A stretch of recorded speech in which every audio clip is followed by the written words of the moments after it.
Hey guys, back with another YouTube video. Today it's going to be a showing off video.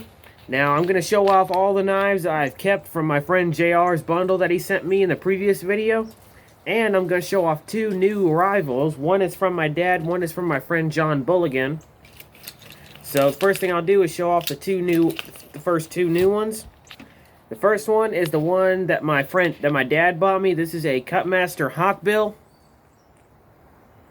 Made in the United States, can't beat that. Handles are in perfect shape for its age. Blade has minor pitting damage, but it's in great shape. It's going to look great in my collection. Thank you very much, Dad. Next is this one. My friend John Bulligan knew that I started collecting Remington knives, so he sent me this Remington Barlow as a present. I can only guess, judging by the stamp on the bolster, because the blades are so worn down, there's no stamp. But from the one on the bolster, this is probably made in the 20s. It's going to look great in my collection. Thank you very much, John. And he even sent me a nice little letter telling me Merry Christmas. Oh yeah, Happy Holidays to everybody. So thank you very much, John. Sorry I didn't do an unboxing video. I didn't know it was coming, but heck, that was the best part of it. Anyway. Now that those two are out of the way, first thing I'll show off is the four Remingtons that JR gave me. First and foremost is the Remington Barlow. There it goes. This particular one was made in the 1920s, called the Daddy Barlow. Literally, that is what it's called. Sadly, the spring is busted, so I plan to find a new spring for it or buy a Chinese Barlow and take the spring from it and put it in this. So that way it'll at least have a good snap to it. And then I'll try to clean the blade up just gently because it's severely pitted. But it'll look great in my collection. Thank you very much, thank you very much, JR. Oh yeah, this one was made in the 20s. This is a acorn knife, and it's in very good shape. Still has the original etching, but the problem is the spring's busted and two blades are broken.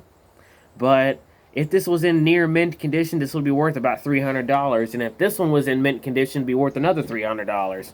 But that Barlow is probably only worth $50. This one, probably about the same price. And this acorn knife was made between 1924 to 1933. Looked great in my collection. Love those handles. Next is this Remington. This one, the handles are missing. Well, one of them is, and one of the blades is missing.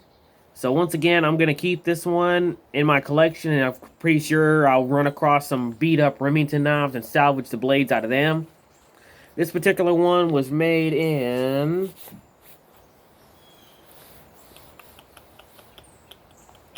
This one was made between 1920 to 1930. There's that Remington. Last but not least is the little baby right here. I didn't know this was a Remington at first. I thought this was just a cheap knife that I was going to salvage for parts. But when I opened the small blade, there was actually a Remington stamp right on it. And I'm glad I didn't strip this thing down. And this particular knife was made in 1921 to 1924. Very collectible. This will definitely go in my collection. So those are the four Remingtons. Or five, counting that one John sent me. Next is on the camp knives I kept out of that bundle. And a couple of these I've already cleaned up. I'm still in the process of cleaning some of these up. First one is this Imperial Boy Scout that I cleaned up. These really ain't worth that much, these particular ones. These are about 20 bucks on eBay. But it was worth cleaning up because I don't have one like this in my collection. And it'll look great in my collection with all my other camp knives and Boy Scout knives. And it looks great. I even polished the bail just for the heck of it. Next is this unusual camp knife. Now, if you may think it looks a lot like a regular camp knife, well, here's a regular camp knife.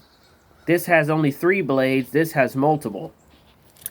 Very unusual, but this one's made by Colonial. And this is another one that I cleaned up as well. Very good shape, worth it. And each one of these I clean up by hand, but I polish using my Dremel wheel. Great knife. This is definitely going in my collection. Well, all these are, since I just had this one out anyway. This is the hammer brand that I kept out of the bundle. The other hammer brand, excuse me, The other hammer brand that was in the bundle, I'm going to turn around and sell that one because this is the exact same one. So that one's going to look great in my collection. Hopefully I can get this one cleaned up soon. Next is a very old Imperial.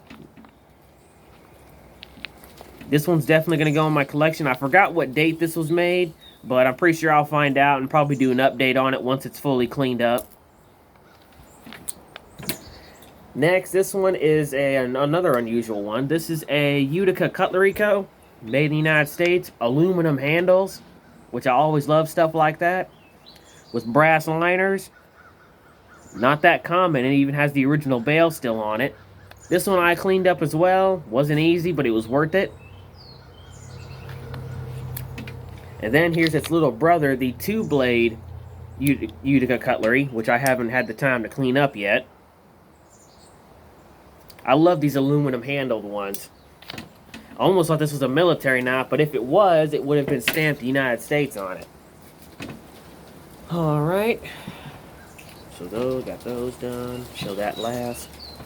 Next is on the 2 lockbacks that I shown in the previous video. These are both say Sears on them, and me and my father actually did some research on these. Turns out these are actually made by Camillus, but see what Sears did is they contracted with Camillus at the time to contract to get these knives made, and basically what Sears did is they stamped their logo and Craftsman on there to sell the knife.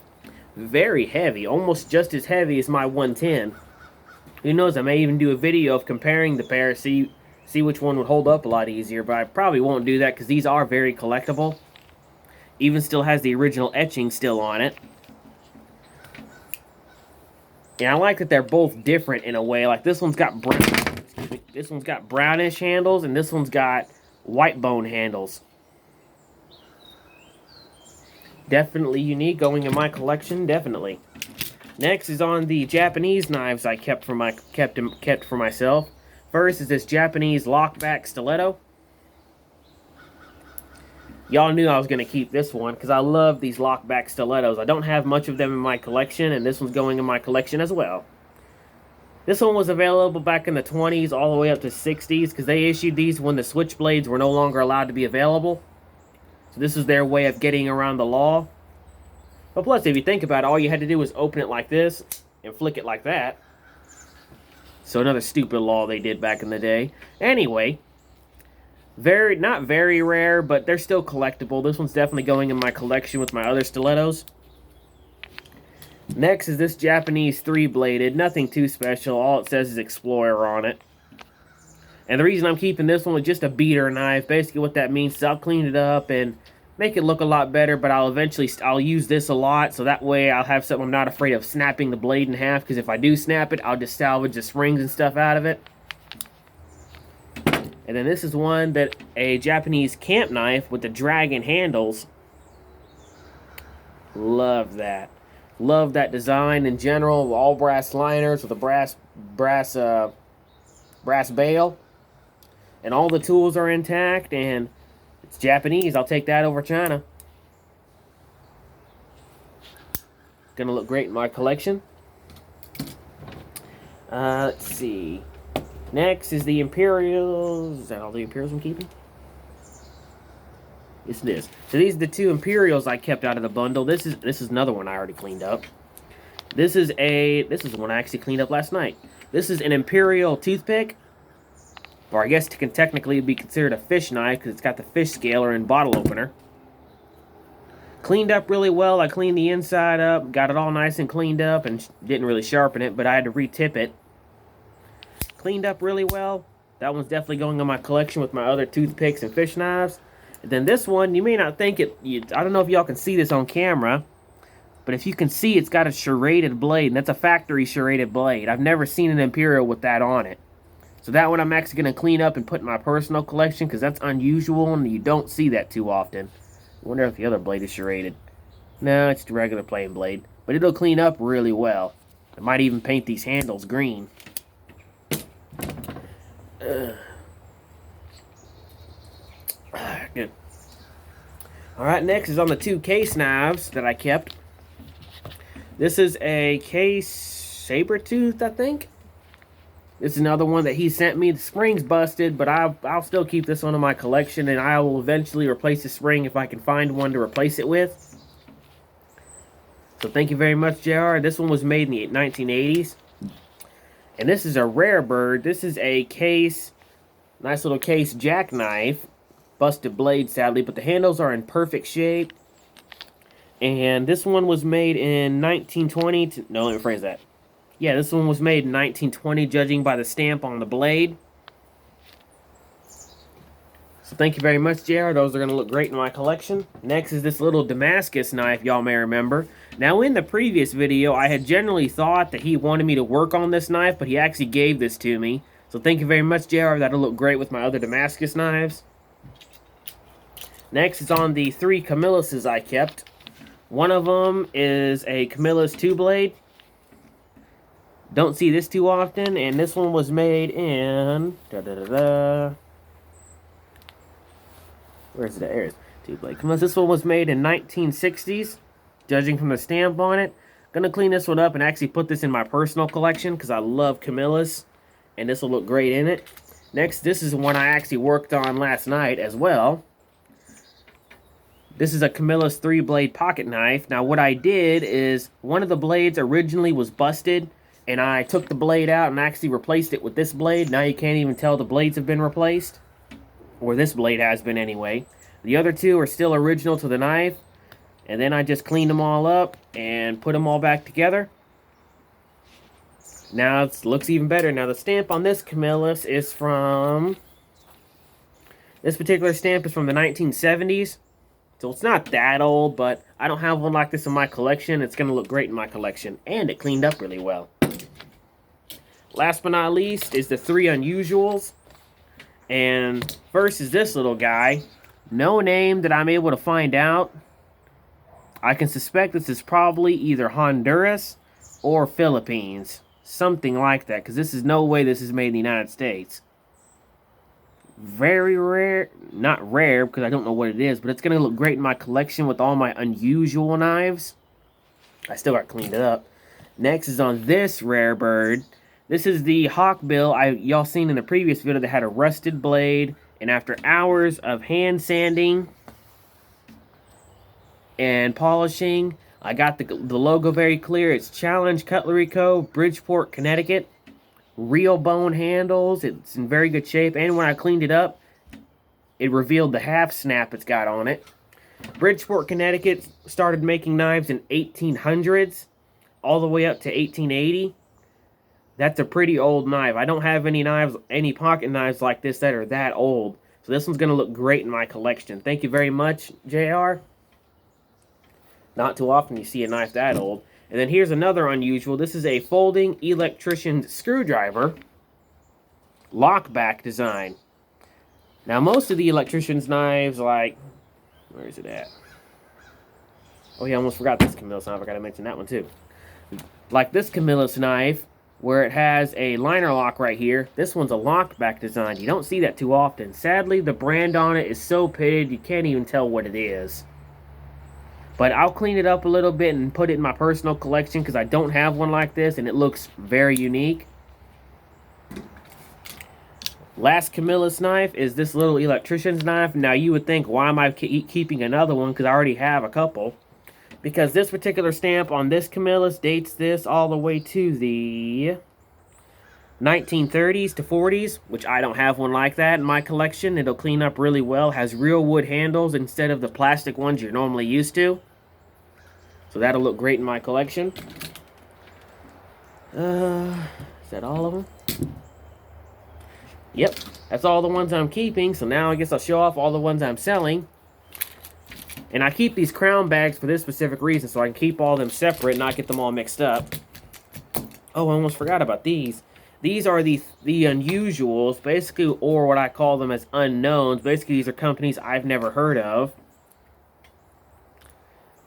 This one is a Rosfray.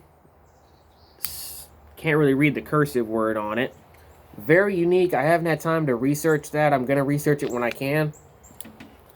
And then this is a little, not Swiss knife, but little multi-tool that says Rosfray right on it. Stainless and Italian. Don't really have one like that. I thought that was unusual, so that one's going to go in my collection. And then this is the Queen's knife. And my original plan was to find a spring for it, but the problem is you can't find a spring for this unless you buy the whole knife brand new, and that's just a waste of money. So I think what I'll probably do is post this for sale on eBay, try to get what I can out of it, but with the spring being broken on the main blade, that really hurts the value. So I might post it for 40 bucks, so that's a decent price, considering if this knife had the spring and I could clean it up, make it look a lot nicer, it'd be worth about 80 bucks. So I'll post it for 40 just to get something out of it. And then this one is a company I've never heard of. This says Clucker or something like that on it. Can't really make it out. So those are the unknown ones. Those back in there. Next is all the USA knives I'm going to be selling.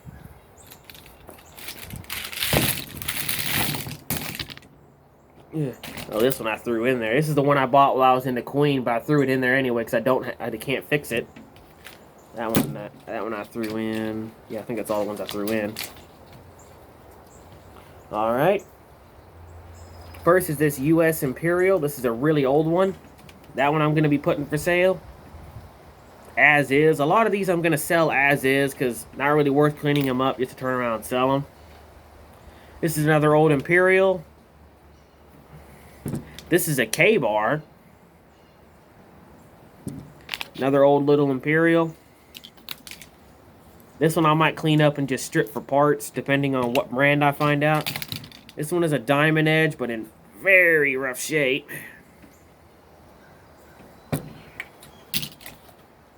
Another diamond edge, made by Imperial. This is the other toothpick that I didn't clean up. Again, this is one I'm going to sell. This is this is an Ireland one, a Sabre Ireland. So that one's going to be put for sale. This is a Stag Ireland. Again, I'm going to put that one for sale. This is a No Name USA. That one I'm going to put for sale. This one's actually a really good shape Imperial. This one is a razor edge stainless. Still has the original etching still on it. This one's going to be put for sale. This is another razor stainless. Still has the original etching on it. Again, this is going to be put for sale. Regular Imperial. A little German knife. I guess I mixed in a few other ones. Going to be put for sale. Another little Imperial. Another little Imperial. An old anvil knife. No name. Another good shape Imperial. A lockback Imperial. Another little Imperial. No Name USA. And last but not least, one of the Barlows I'm selling, the Simpsons knife.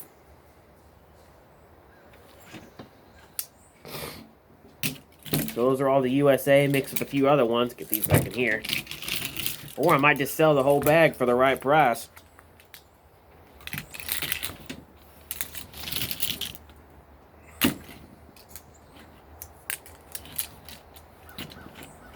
Get all these back in here.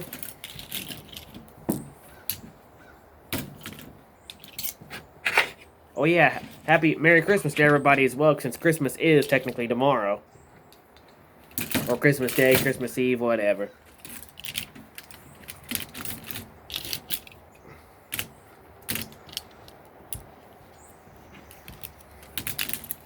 Alright, that's all of them. Next is, I think these are the Japan knives. Yep, these are all Japanese knives. This is a Japanese florist knife. Again, that's going to be put for sale. This is a Japanese trapper. Going to be put for sale. This is a Japanese two-blade. Going to be put for sale. This is a Japanese one-blade. Again, going to be put for sale.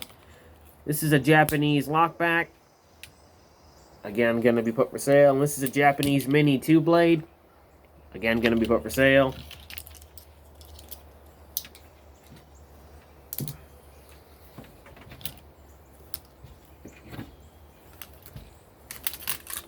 Alright, that's all them.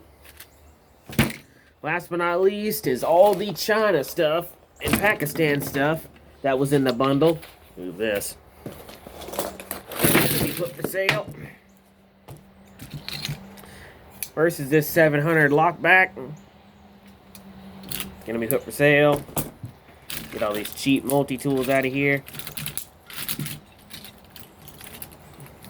Bunch of these cheap little multi-tools. Get all these out of here. Cheap multi-tool. Another little cheap multi-tool.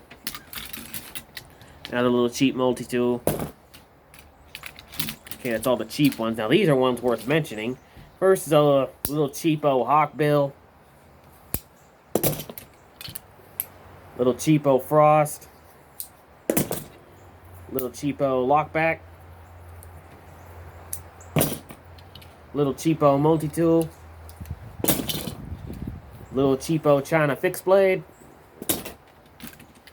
Another little Chinese lockback.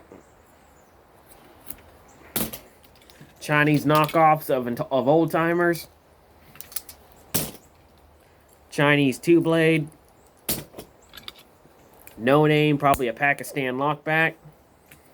I sell these knives dirt cheap just to make a little extra cash. I put these for sale locally because no way these are worth posting to my groups on Facebook. Little cheap knockoff. Or sometimes I just give these away. Like when one of my friends says, hey, I need a cheap knife, I just grab one of these and give it to him. No name China knife.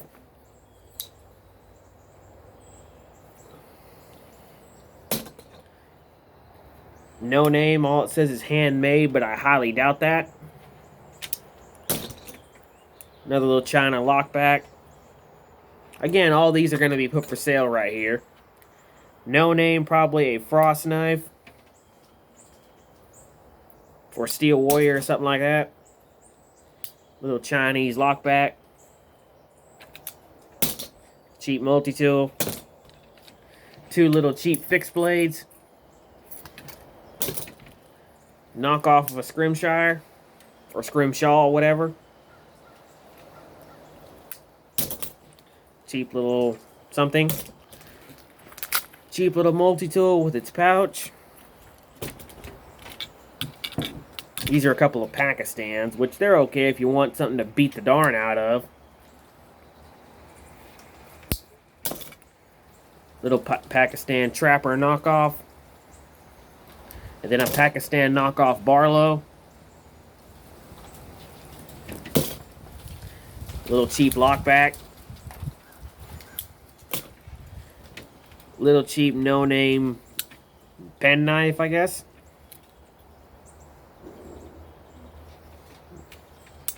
Last but not least, a little cheap dagger. Alright. Oh yeah, last but not least is one I'm still working on. This is a giant Kin Cutter Barlow.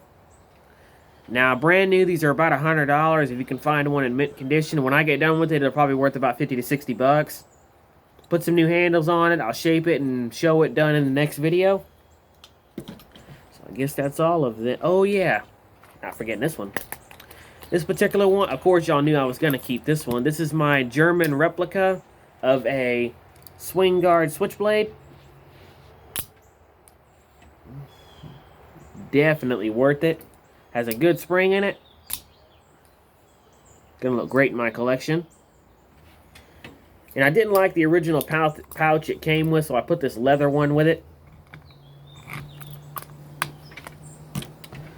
Alright. Guess that's all the ones I got to show off. Thank you very much, JR. Thank you, Ben. No, I'm afraid that. Thank you, JR. Thank you, Dad. And thank you, John, for sending me all these knives. And I guess, as always, stay sharp.